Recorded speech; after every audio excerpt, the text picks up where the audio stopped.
Hello and good evening, everyone. This is Pushing Lovely. We're having a Google Plus Hangout with our own superstar, Amiyrah Martin, who's going to be talking with us about Pinterest, a subject she's very familiar with, and she wants to help the rest of us get familiar with it as well. So without further ado, I'm going to turn everything over to Ms. Amiyrah Martin. Thank you, Miss Janine. Okay, so tonight I wanted to, I know we've done a few Pinterest Hangouts, but I wanted to do my presentation from the Bloggy conference that was just last weekend, so that way you guys can get like a full session of what I actually talked about. Everyone usually talks about, when they discuss Pinterest, they want to talk about how to increase your numbers and how to properly use Pinterest. So we have resources for that all over the place. But what I wanted to focus on is how to use Pinterest to build your community. So that's what I talked about. I'm actually going to do screen share, so that way you guys can see the slides that I used. Let me see if I can do this. Screen share. Desktop. Okay.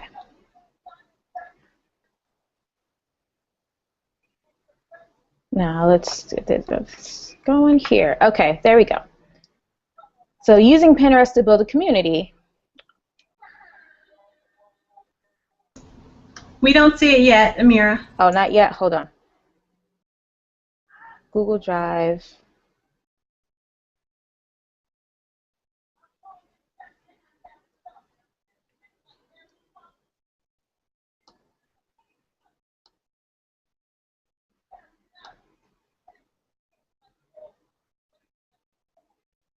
Screen share.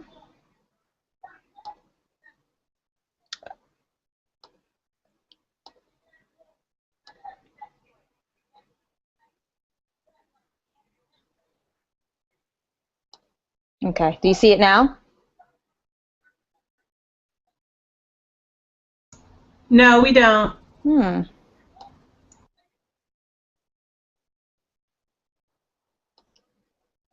That's weird.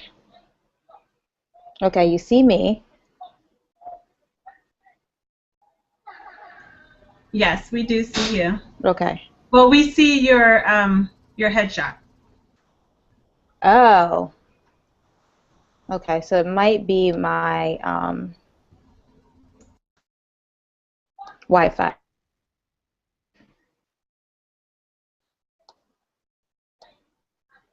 So maybe we can do it without the slides, but I can just bring it or tell you where to go if you want to actually see something.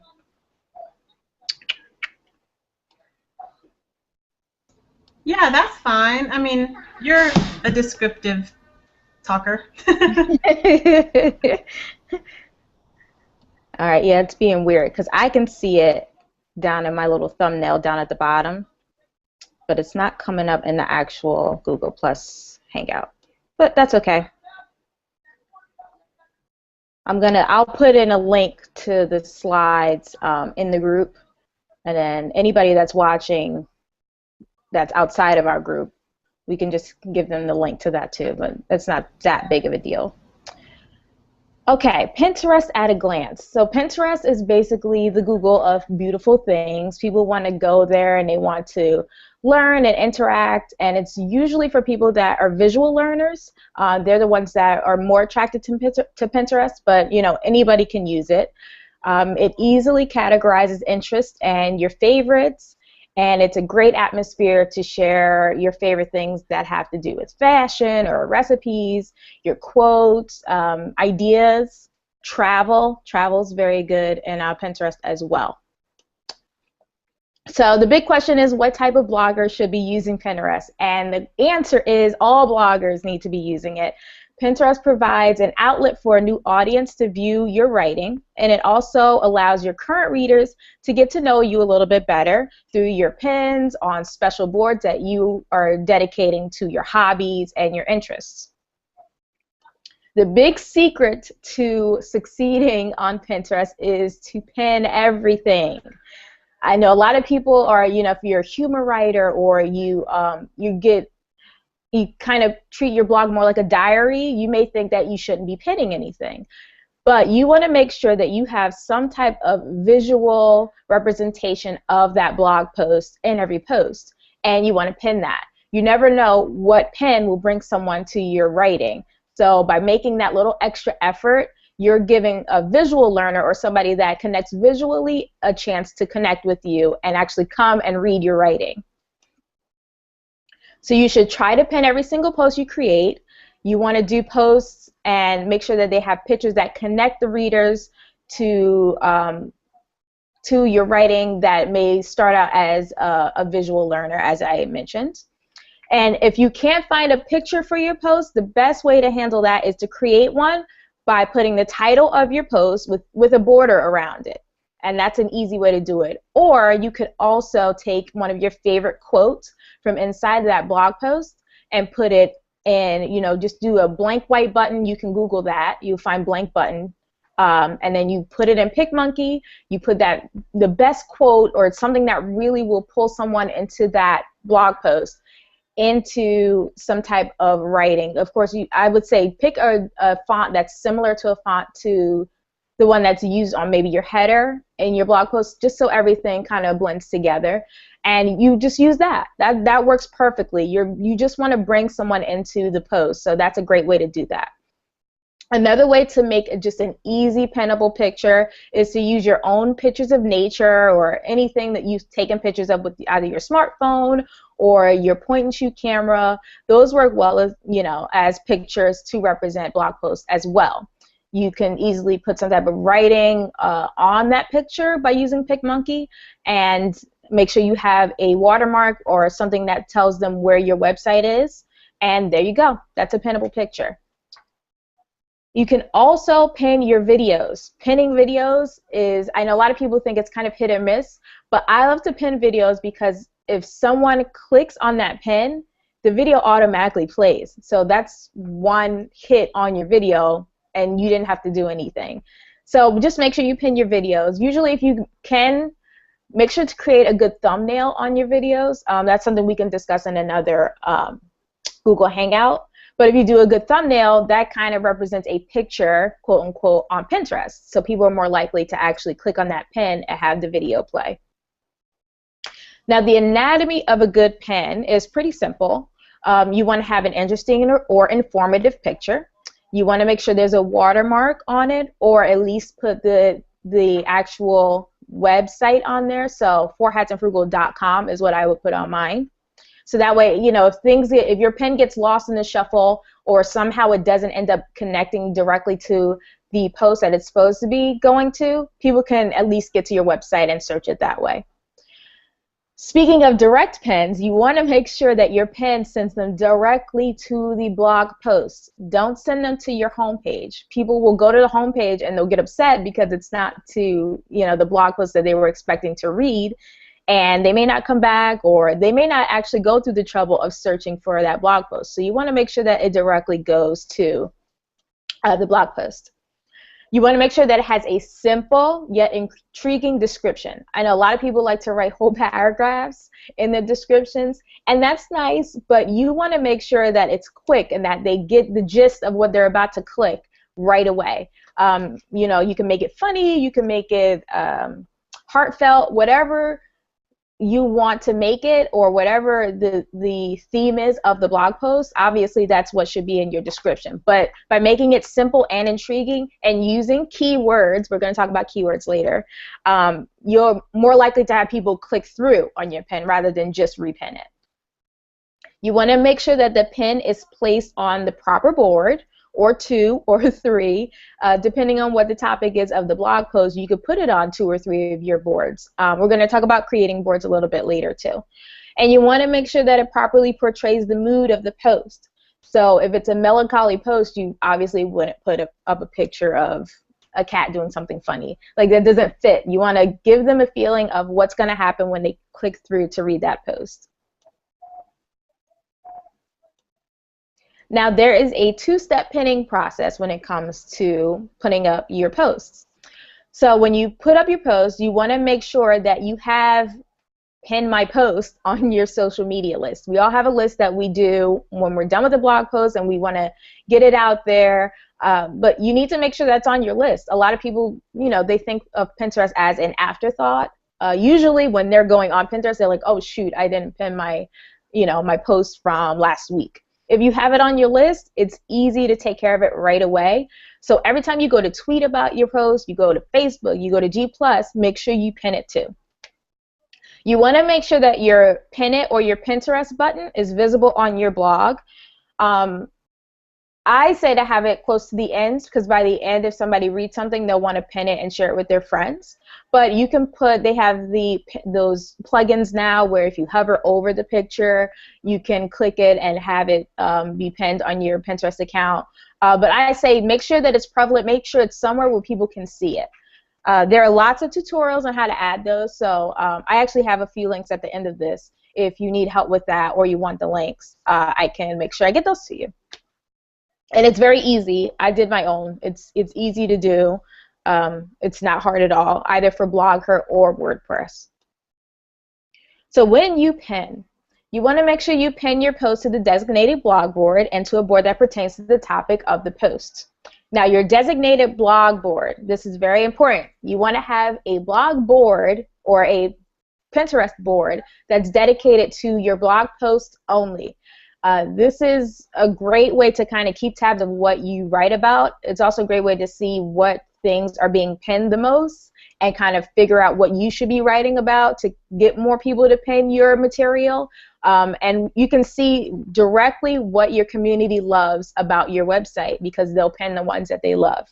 Also, it's just great to have all your blog posts in one place, so that way when it's 6 months down the road and you want to repin something, everything is right there and you can repin right from that board. Also, when it comes to having a board dedicated directly to your blog post, you want to make sure it's straight in the middle of your page, your Pinterest page. The reason for that is because on Pinterest, people view the middle first and then they go down. So if you put your stuff right in the middle, they're more likely to click on that and see what you're all about. So make sure you do that. That's pretty important to do that. When you're on Pinterest and you're either pinning your own stuff or you want to kind of curate a few things on Pinterest, maybe you're looking for food or you're looking at fashion pins, set a timer. Give yourself 5 to 10 minutes and that's it. This is part of your business. If you're making this into your business for your blogging, you want to make sure that you set a timer and you don't go overboard. Pinterest is a complete time suck. So if you don't set a time when you need to end, you're going to be on there for probably an hour just wasting time. So think of it as part of your business and set a timer, and then you'll get everything done and you won't have to worry about wasting time and not having time to do other things. You also want to make sure that you tweet out your pins. I know a lot of people don't click that little box. There's a little box as soon as you click pin this, and it says Facebook and it says Twitter. Click the Twitter because your followers on Twitter will want to see what the pin is first off, and then they'll also see, oh, she has a Pinterest account. Maybe I should follow her. So you're giving them a trail to come back to.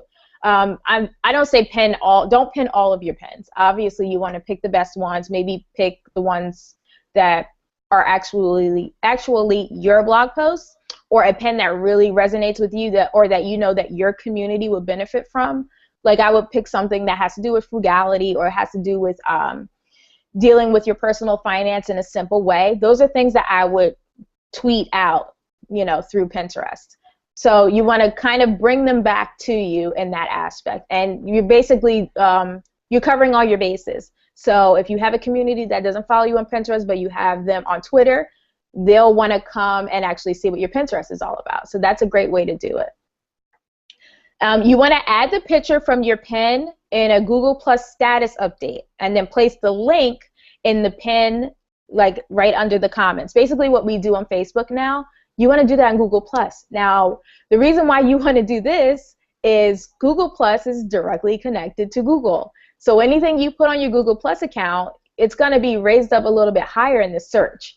So let's say I do a pin on a cake, and then I want people to know about it, but I also want it to be a little bit higher in the search. I'm going to put the actual picture up. I'm not going to put the link up.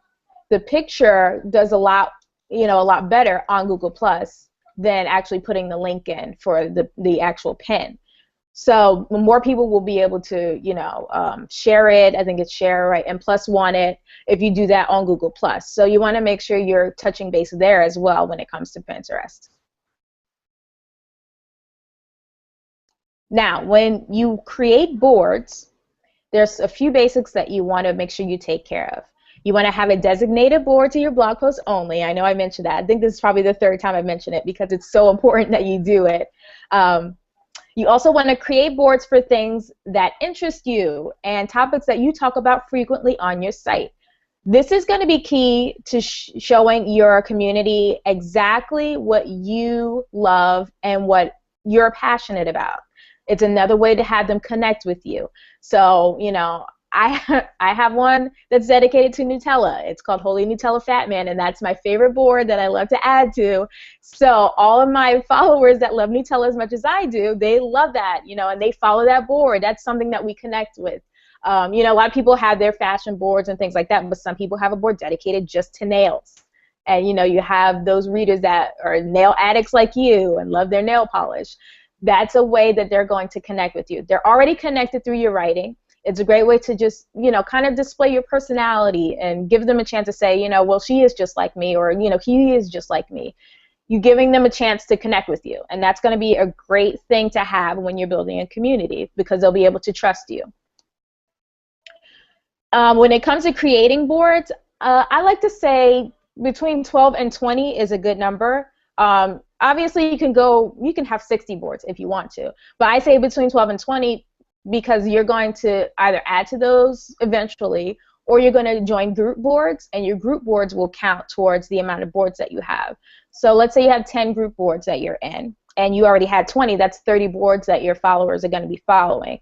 So you want to give them a good amount to choose from when it comes to pins, and you want to give yourself a chance to have an actual board dedicated to pins you might be interested in. It's okay to keep adding boards if you want to. I would say don't go overboard. Like I think 80 to 100 boards would probably be too many for people to keep track of. But yes, you want to make sure you have boards that you'll be able to pin to if something pops up that you really love. So make sure you have a good amount of boards and that you don't really go overboard for the people that are following you. You want to always list your board under category so that way it's easy searching for SEO. Yes, SEO is important in Pinterest. I know a lot of people don't think it is. I didn't think it was until I finally realized how important keywords are on your blog post, that it's just as important on Pinterest. So you want to make sure that even the name of your board is something that'll be easy for SEO to catch.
To the top boards. So right under my fashion boards, I have a mom fashion Pinterest group that I'm in. And then right under that, I have the shoe Pinterest board. Under that, I have the beauty board. So everything correlates down. The reason why you do it that way is people scroll down on Pinterest, as we all know, and if they like your fashion board, they may want to subscribe to your shoe board and then your beauty board. You're giving them a chance to just easily click follow, of those. If they don't want to do a follow all, not everybody will do a follow all when it comes to Pinterest. So if they're really big into food, they'll click all your food boards. You want to make it as easy as possible for them to follow you and see exactly what you're going to be pinning. So that's a good way to do that. You always want to make sure you put the seasonal boards close to the top as well. So if I have a seasonal board dedicated to Halloween treats, I'm going to put that right under my food board, like literally right under it, because it's Halloween time. During Thanksgiving, you'll do the same. During Christmas, you'll do the same. So you want to make sure you're bringing them up so that way people will be able to see them if you do a seasonal board.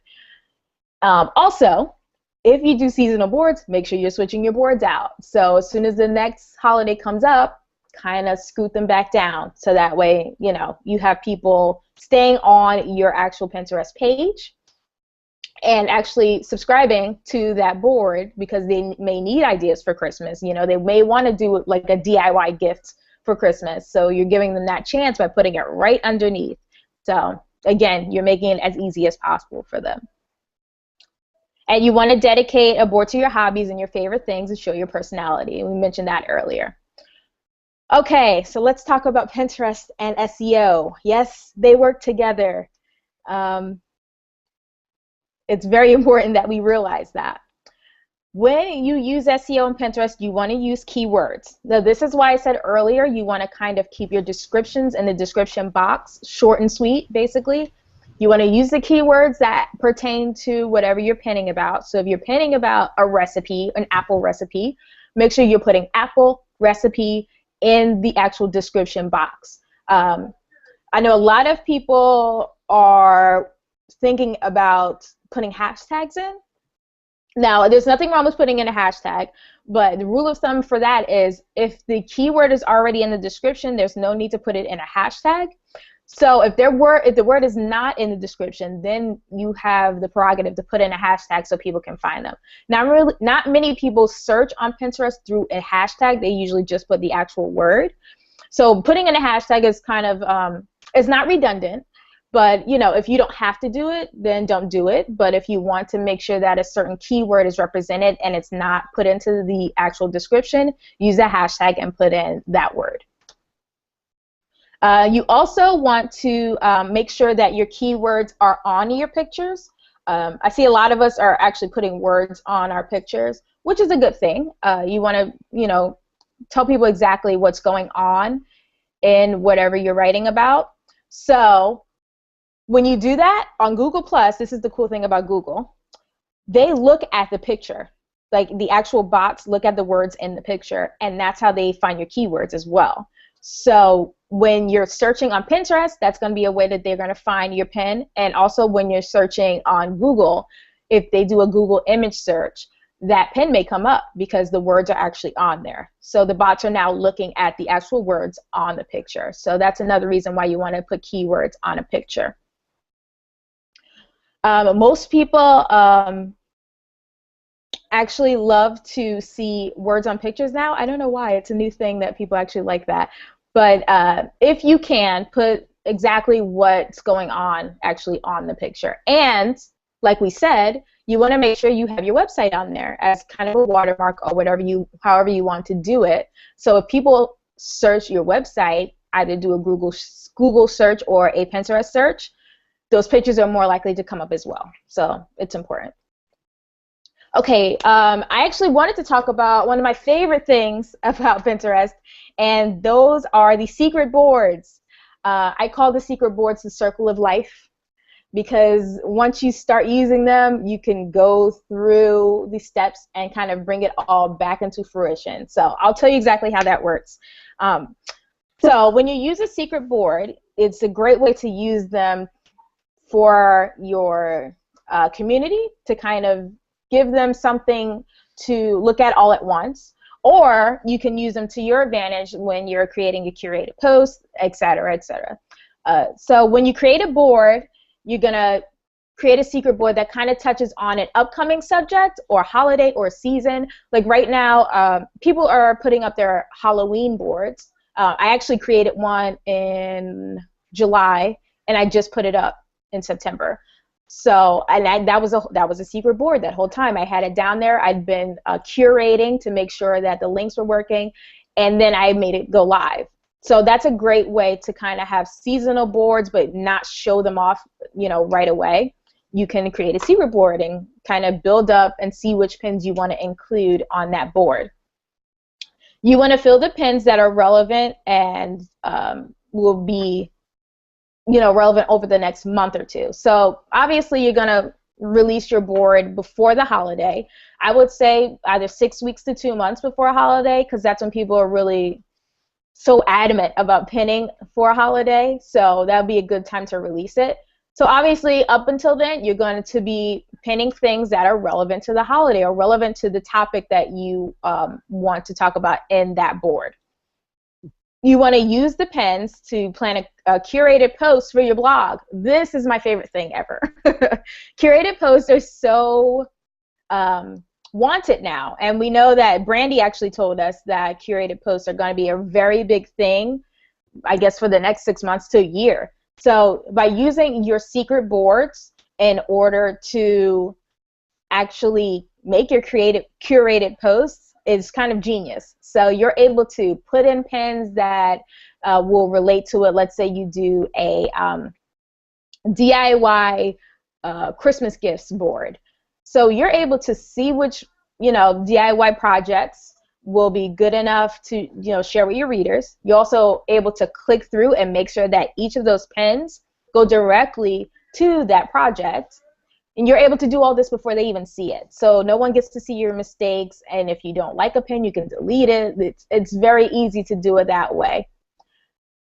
Now, once you get that done, and the board will be well received, once you think it's perfect and it's ready for people to see it, you can make it go public.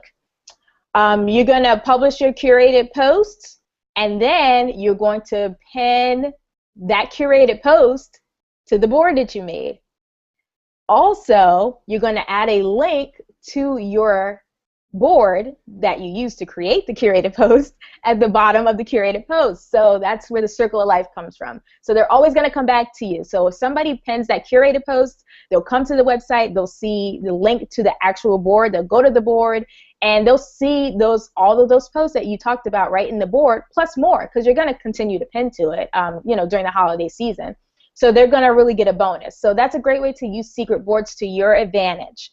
And you're going to be providing, a load of content for your readers, and they're going to appreciate that because they're going to know that all of this they trust you because you went through everything, you went through all the posts to make sure they worked, you decided to actually list these in a post on your own blog, and then you still brought them right back to your Pinterest account. So it all comes into fruition that way. Now, here are some secrets to following. I know a lot of people want to know if they should be following everybody on Pinterest or who should you follow. Is that important? Here are a few things that I have learned through Pinterest. You want to use the 10% rule. Now, the 10% rule is however many followers you have, you should be following 10% of that number. Now, this is very, I was excited when I finally figured this out. I've been noticing a lot of people that are very popular on Pinterest, they actually follow this rule. I don't know if they do it on purpose or not, but the reason why they do that is they don't fill up their space with just a lot of things that don't pertain to them. So they're always going to pin interesting things that pertain to their community, and their community will always repin it because it's something that is, something that they talk about all the time, either on their blogs or on Twitter or things like that. It's never going to be some type of hodgepodge that doesn't make any sense to their brand. So you want to make sure that you're following, around 10%. It could be less, it could be a little bit more, depending on who you want to follow. But that seems to be the key, because by following that many, you know you're going to be getting quality content to share with your community. And they're always going to want to come to your Pinterest page to see what you're pinning. You want to follow your friends and you follow your family, and you want to follow interesting people, just people that just totally intrigue you, because you will probably love things that they pin. You also want to follow brands and companies that impress you. There are a few out there that do really well on Pinterest and actually pin things other than stuff in their own store, which is great. That's a great indication of a good company. So you want to follow them. And you also want to follow bloggers in your niche that you like. So bloggers that you know, that you really love, you enjoy reading their blog posts, those are the ones you should probably following on Pinterest. Just because they're in your niche doesn't mean you have to follow them. That's not a real rule. But obviously, if you like them and you like their blog, you know that they're going to show you quality content on Pinterest as well that you can share with your community. Another thing that I don't see a lot of people doing but is very effective is saying thank you to your followers. I actually go through, I try to do it every couple of days, and I use the analytics and I see which pins were either most clicked or most clicked through or most repinned. And if it's not my pin and it's somebody else's pin and they have a lot of repins, I go in the comments and I say thank you so much for pinning that for me. Because obviously they're helping to build my community. You should at least say thank you to them for that. And no one uses the comments on Pinterest. So they see that comment and it pops up and they're like, oh wow, I have a comment, and they see who it's from. And if they just happen to pin your pin and they're not actually following you, they're more inclined to come and follow you now because they know you're a genuine person and you know, you're very thankful for just them pinning it. Of course, they're going to go through your stuff and see what else they can help you with. Pinterest is very good at that. The whole community of Pinterest, as of now, people, you know, they want to share things and they want to share information for people that are just genuinely helpful. You know, we're always on Pinterest looking for tutorials and to help us be better. So if it's somebody on there who not only says thank you for pinning, but they have actual content that will help me to be better in whatever my you know, niche is, then they're more likely to follow you and to keep repinning. So that's really important to say thank you. You also want to pay attention to your repins from box. It's the little box that comes up on the right, the top right. I think I said this backwards actually in my session at BloggyCon, but those people there are people that you're repinning quite a bit. So if these are people that you're repinning and you're not following them yet, you should probably go through their account and see what parts of their Pinterest account you want to follow. Because if you're repinning them quite a bit, then obviously they're giving out content that is interesting to you or that pertains to your brand. So make sure that you're following those people, and that'll add to your 10%. Okay, one of the big questions I'm always asked is, what's the best time to pin? And I think everybody that either talks about Pinterest or expresses their love of Pinterest is asked this question. So I did a little research and I found out some of the great times to actually pin your material.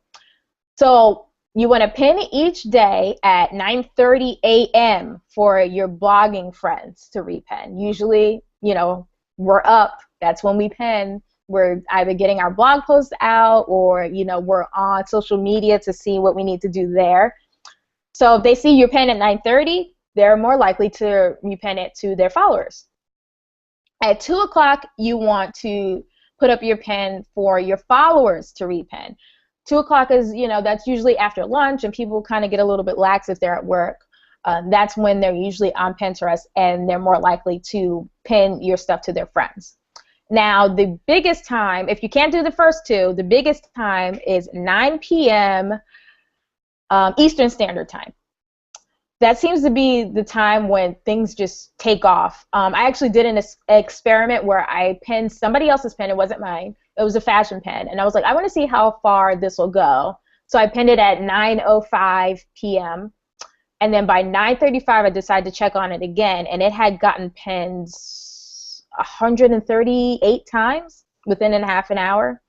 So, you know, it's something about that time. I guess it's 6 o'clock on the West Coast, so people are either getting out of work or they're at the grocery store and they're on their Pinterest app and they're pinning. And then here, the parents are finally sitting down and they can open up Pinterest and, you know, pull out your iPad and start pinning. So it seems to be the magic time for weekdays.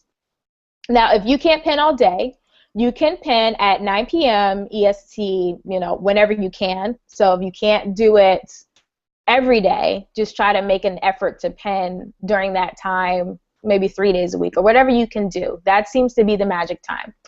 Or you can pin at 4 p.m. on Friday. Now, obviously, the reason why this works is around 4 o'clock, people are at work. They don't want to do any more work. It's the end of the week because it's Friday. They want to pin, so they go on Pinterest, and that's what they do for the next hour until they're done, you know, with their day. So that's a good time to pin those types of things. During 4 p.m. on a Friday, those are great times to pin food, usually like meals for, you know, easy meals that people can use, because if they're going home on a Friday, they're either going to order takeout or they're going to want to cook something very easy. So that'll be a good time to pin those. Or you can pin anytime on the weekends. I've noticed that Saturday mornings and Sunday afternoon evenings are pretty popular times for pinning. Again, if you do like a Saturday afternoon or evening, those are good times to pin your recipes and meals and things like that. Also, that's a good time to pin things that pertain to work, your job, because people are thinking about work and they're also thinking about meal plans for the week. So that's a good time to pin those two things.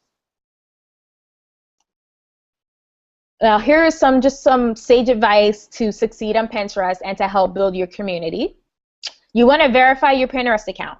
This is very important now because Pinterest is going to start marking pins as spam if they're not verified. If they're not sure about a pin, they'll just mark it as spam and you won't have it up anymore. By verifying your Pinterest account, you ensure that this, yes, comes from my website, and yes, I am in charge of this Pinterest account. It is not spam. So they're more likely not to mark any of your pins as spam. You want to pay attention to your numbers, you know, how many people you're following, how many people follow you. You don't really have to put any big emphasis on them, but you kind of want to pay attention. Mostly for that 10% rule that we talked about, you want to make sure that your numbers are correlating to that and you're opening up your view of, you know, pins on Pinterest. So if you're going to have 5,000 subscribers, it probably would be great if you had 500 or so people that you follow, just to kind of give them new ideas and new material.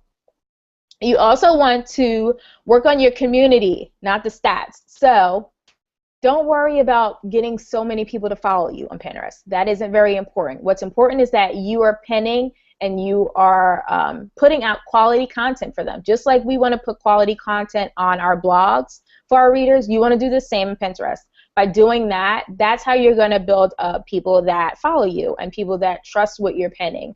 So just figure that out. Figure out what you exactly need to be pinning, what you write about on your blog. Those are things you should be pinning. So as long as you do that, your numbers will build gradually, but you'll build them and have people that actually will want to pin your things all the time rather than just, you know, following you for a giveaway or something of that sort. You want to repin older posts. Now, I did want to show this, but I guess my screen share isn't working. But I actually redid a picture from an old post. This post is from 2008, and I pinned it this Monday, and now I've gotten almost, I think it says over 800 pins on Pinterest. Now, this is an old post. It didn't have any pins at all because the picture was hard, and it's from forever ago, and I totally forgot about it. But I made the recipe again the other day, so I decided I was going to put up a new picture. So it is important to kind of, you know, to pin your old posts because you still have that content there. It deserves a good picture. It deserves to, you know, be celebrated. And you never know what pin is going to take off, even if it's from forever ago. So make sure you do that. And plus, if you have new people that follow you, they may not have seen that old post. So this will be something that's new to them. You want to create 2 or 3 pinnable images on each post. If you can, make sure to have 2 or 3 images. One, you would want to actually have your watermark on it. You may want to put, words on there to describe it. And another one, maybe just do it like a scenic picture, just something that's beautiful but pertains to the blog post. You never know which one people will pin, because some people don't like to pin, pictures that actually have words on them and all that. Some people don't want to do that because it may muddy up their Pinterest boards if they're a little elitist about their boards. So if you give them the option, they may pin either one. So the more options you give them, the better. You also want to use your own pin as your board cover. I see so many people don't do this.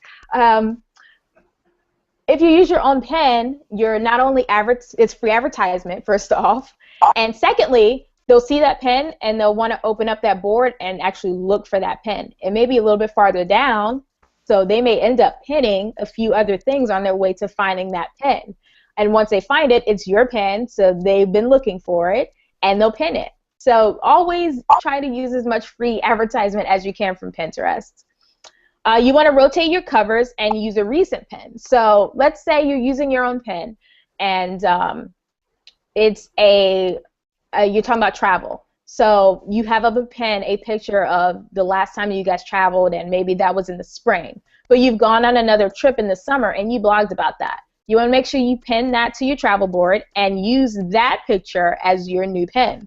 So you're always rotating them out. This is going to help those people that are following you and come to your Pinterest page quite a bit to see that there's something new going on there. So, and they're more likely to actually pin the new image.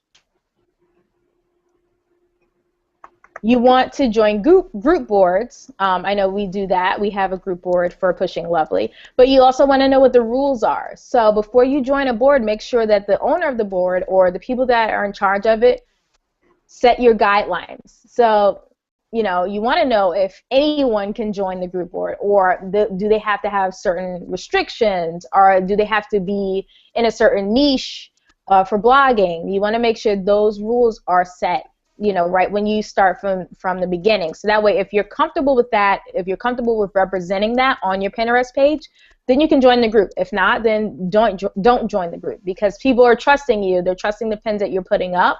So you want to make sure that that board will reflect you, even though there may be 19 other people on there. One last thing, you want to make sure that when you're naming your board, or when you're naming your Pinterest page, use your first name. You can definitely put in your website. Like mine is Amiyrah at 4hatsandfrugal, but I have my first name there. I have a picture of me. You want to make sure that this is personal. Pinterest is a very personal thing. Usually pinners don't gravitate very well to brands. So by using, a widget or things like that, they don't really get to see the real you. They want to connect to your face. They want to connect to your name. So try to make it as personal as possible. So mine is Amiyrah at 4hatsandfrugal, and that's what I use right at the top, and that's what they see as soon as they come to my my Pinterest page. I think that's it, actually. I have the links to the WordPress blog on how to put a pin it button on there, and to how to put it up on your Blogger blog. So if anybody wants those, I can put those in the group. So that way we can get those up there. And I'll put a link to my slideshow in the group too, since it wouldn't come up on Google Hangout. That's it. Any questions?